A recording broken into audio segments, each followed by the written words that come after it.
Hello everyone, welcome to true IAS and PCS. बात करते हैं हम लोग चंद्रगुप्त टू की। 380 से लेकर 415 सीई तक इसका रूल था। चंद्रगुप्त टू बेटा था समुद्रगुप्त का। ठीक है। He was also known as Vikramaditya.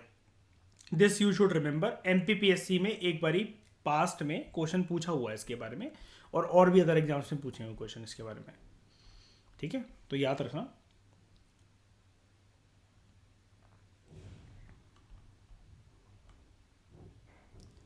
Chronology: Chandragupta one, Samudragupta. Directly Chandragupta one के बाद चंद्रगुप्त टू नहीं आता। समुद्रगुप्त ये बेटा था, देखो लिखा हुआ है बेटा था चंद्रगुप्त वन का, इसका बेटा। और उसके बाद समुद्रगुप्त का बेटा Chandragupta two was the son of Samudragupta. ठीक है, क्लियर। इसको विक्रमादित्य भी बोलते थे, विक्रमादित्य भी नाम था इसका। इसने वेस्टर्न मालवा और गुजरात को कॉन्कर करा, वहां पर जो साका रूलर्स थे उनको हराकर। इसने फ्रेंडली रिलेशनशिप मेंटेन करे दक्षिण भारत के रूलर्स के साथ। जो आयरन पिलर है दिल्ली में कुतुब मीनार के पास, जिसके बारे में हम बात कर रहे थे चैप्टर की स्टार्टिंग में, ऐसा माना जाता है कि इसको विक्रमादित्य ने ही बनवाया। बुद्धिस्ट स्कॉलर जो एक चाइना से आया था, फाइन, ये विक्रमादित्य या आप चंद्रगुप्त टू कह लो, इसी के टाइम पर आया। Vikramaditya said to have assembled the greatest writers and artist. इसके दरबार में भी नवरत्न थे। क्या मैं विक्रम आदित्य को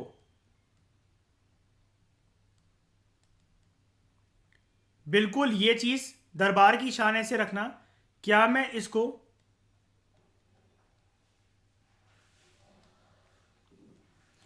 Krishnadeva Raya of Vijayanagara empire and Akbar of Mughal empire के साथ सिमिलर बोल सकता हूं, कंपेयर कर सकता हूं? इसके पास अष्टदिग्गज, इसके पास नवरत्न, इसके पास भी नवरत्न। कल को अगर एक पॉइंट ऑफ सिमिलरिटी आ गया कल को, तो मेरी एनालिसिस दौड़ जाएगी आराम से यहां तक, इन तीनों तक। कालिदास इनमें से एक था। जैसे बड़े फेमस फेमस नाम जिनके ऊपर ना कार्टून सीरियल्स वगैरह हम लोग बचपन से देखते रहे हैं, इसके दरबार में कालिदास, कृष्णदेव राय के दरबार में तेनाली रामा, अकबर के दरबार में बीरबल। इन सब के serials cartoon time to time आते नहीं रहे हैं जब से हम बड़े हुए हैं। अकबर के बीरबल, तेनाली रामा, कालिदास के बारे में तो सबने सुना ही है।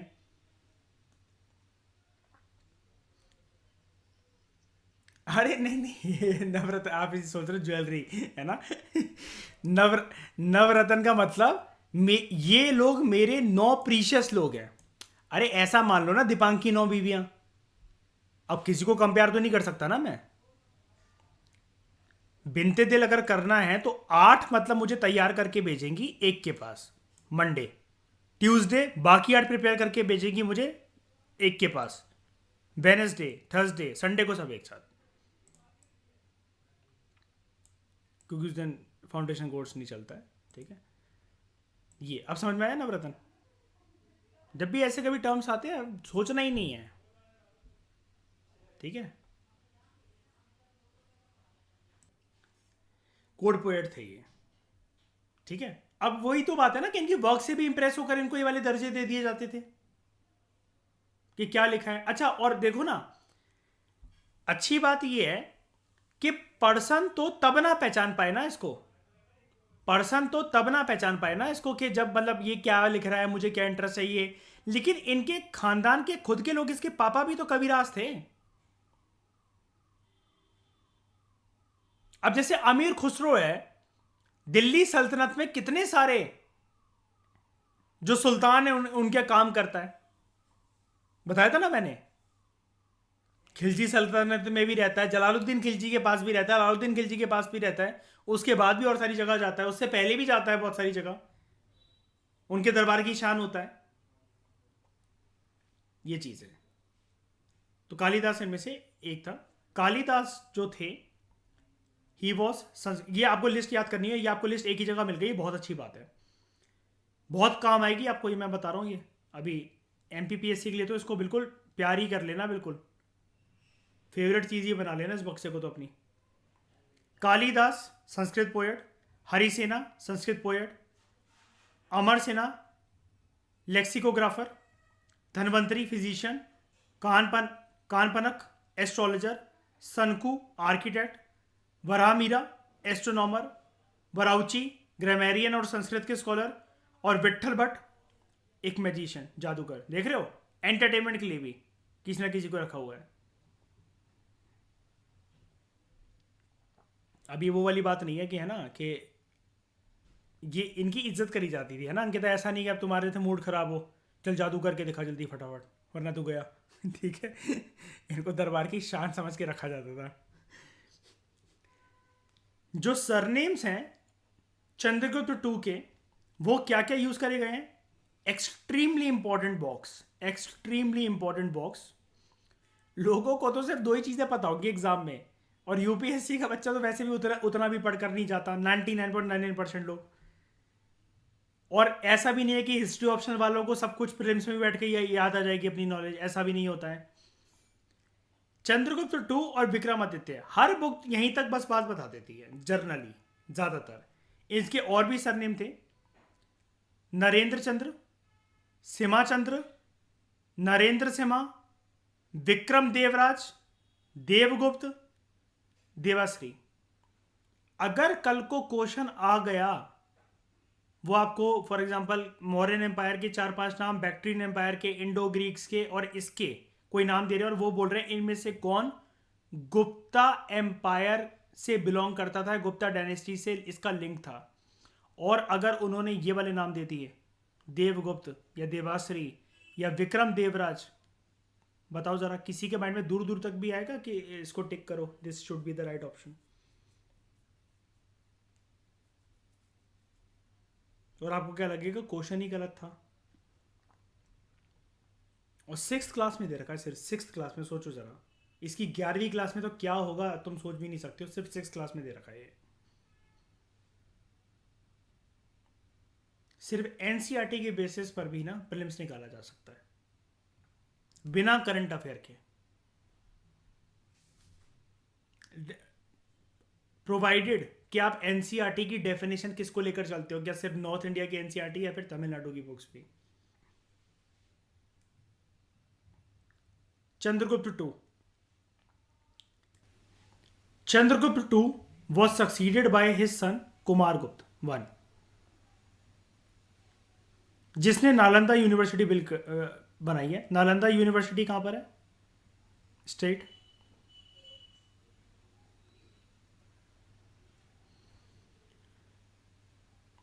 कुमार गुप्ता के जो सक्सेसर जो था वो था स्कंदगुप्त।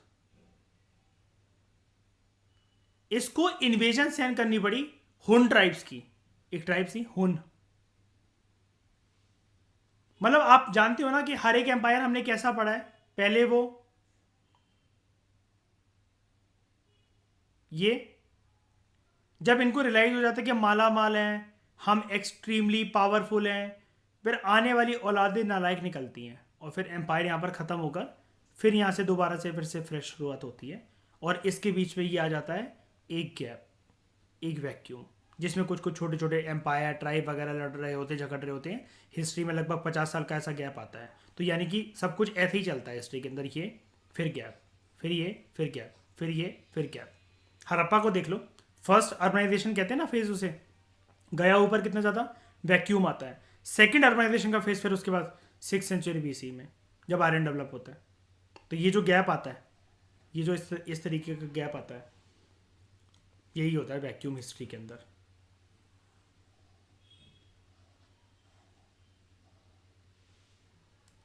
अब ही defeated them and drove them away, but after 12 years वो फिर से आए और उन्होंने इस बार गुप्ता एम्पायर को ही शिकस्त कर दिया, परास्त कर दिया। And they broke the back of Gupta empire, रीढ़ की हड्डी तोड़ दी। The last of the great Guptas वर वॉज बाल आदित्य। बाल आदित्य।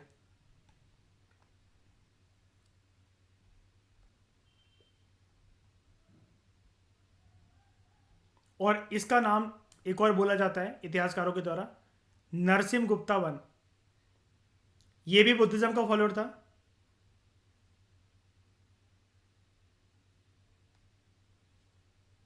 ये मिहिर कोला को ट्रिब्यूट देता था, लेकिन वो उससे, ये फिर एक बंदे को मतलब ट्रिब्यूट देता था, लेकिन ये फिर उससे चिढ़ने लगा कि अभी इस टाइम पर आप कहोगे यार ये ट्रिब्यूट देता था, ये तो गुप्ता एम्पायर का बंदा था। तो हाँ, इस टाइम पर ये पावरलेस हो गए थे आते आते। लास्ट है ना ये बालादित्य। मेरे को लाखों इसको एक राजा को ट्रिब्यूट देनी पड़ती होगी, लेकिन ये उससे ना बहुत ज़्यादा परेशान चलता था कि ये ना बुद्धिज्म से बहुत चिढ़ता था मीर, इसने ट्रिब्यूट देना बंद कर दी। बाल गुप्ता ने ऐसा भी करा कि मीरकुला को वो भी बना लिया, बंदी भी बना लिया, लेकिन मीरकुला फिर मतलब एक तरीके से बहुत ज़्यादा मतलब काइंड ऑफ षड्यंत्र रचने लग जाता है और बाल आदित्य को मगध से उठाकर फेंकवा देता है। बाल आदित्य के बाद वैसे भी इसके दिन तो वैसे ही खराब चल रहे थे, तो बस ये तो बस टिका हुआ था कि एक ऐसा मान लो कि घर जो है एक माचिस की तीली पर टिका हुआ है। बस इसके बाद गुप्ता एम्पायर इतिहास से फेड हो गया उस टाइम पे। And the last recognise king of the Gupta empire was, जिसका मतलब एक नाम सुना जाता है कि इनका कोई एक बेटा रह गया था काइंड ऑफ, जैसे ऐसी बातें होती ना, तो वो था विष्णुगुप्त। ये सारी क्रोनोलॉजी बस जो इनके नाम की है ना, ये आपको याद रखनी है, फ्रॉम चंद्रगुप्त वन और ये फ्रॉम श्रीगुप्ता एक्चुअली। और पूनम दलाल दहिया क्या करती है, वो ऐसे करके ना आपको एक ऐसा बिल्कुल जैसे मैंने लाइन बनाई है, ऐसे करते करते आपको एक टेबल प्रेजेंट करती है ये, जिसमें ये लिखा रहता है। और मुझे बहुत पसंद आती है वो, जैसे फॉर एग्जांपल ये इसमें टेबल ऐसे करके लिखा हुआ है, ऐसे बना हुआ है, और यहाँ पर लिखा हुआ है श्रीगुप्त।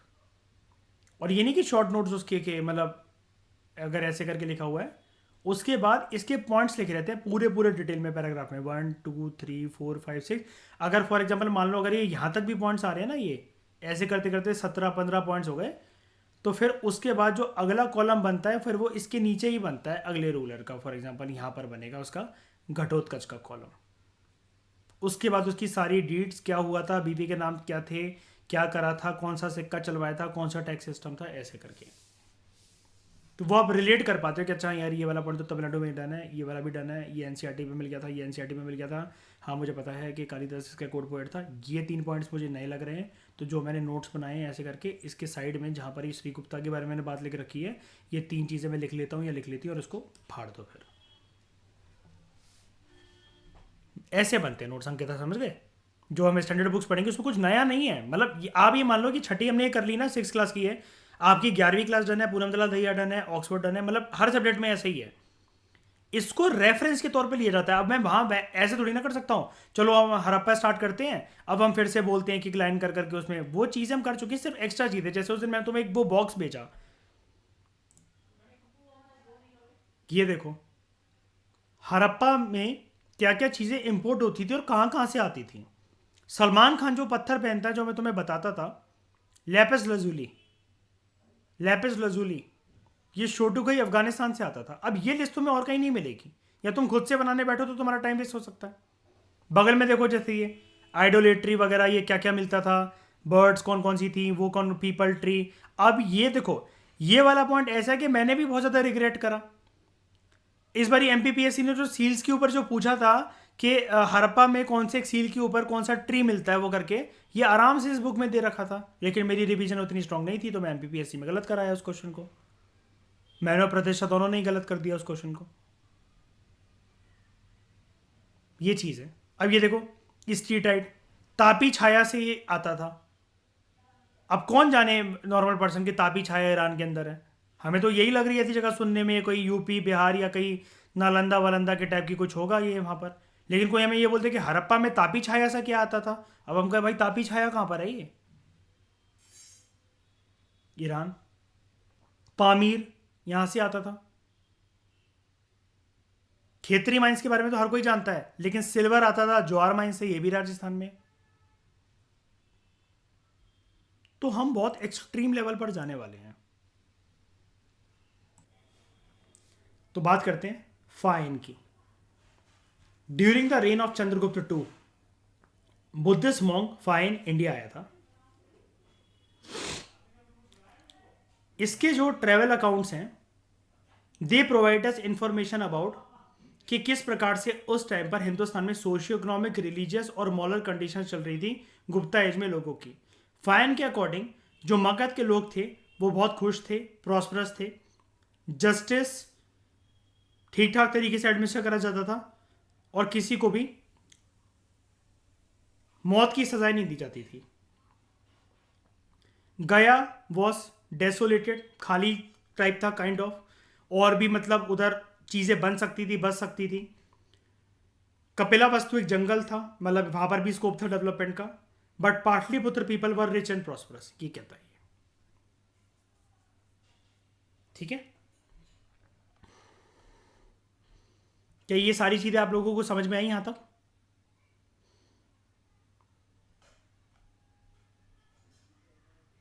तो इस डिस्कशन में फिलहाल लेते ही। Thank you very much for discussion.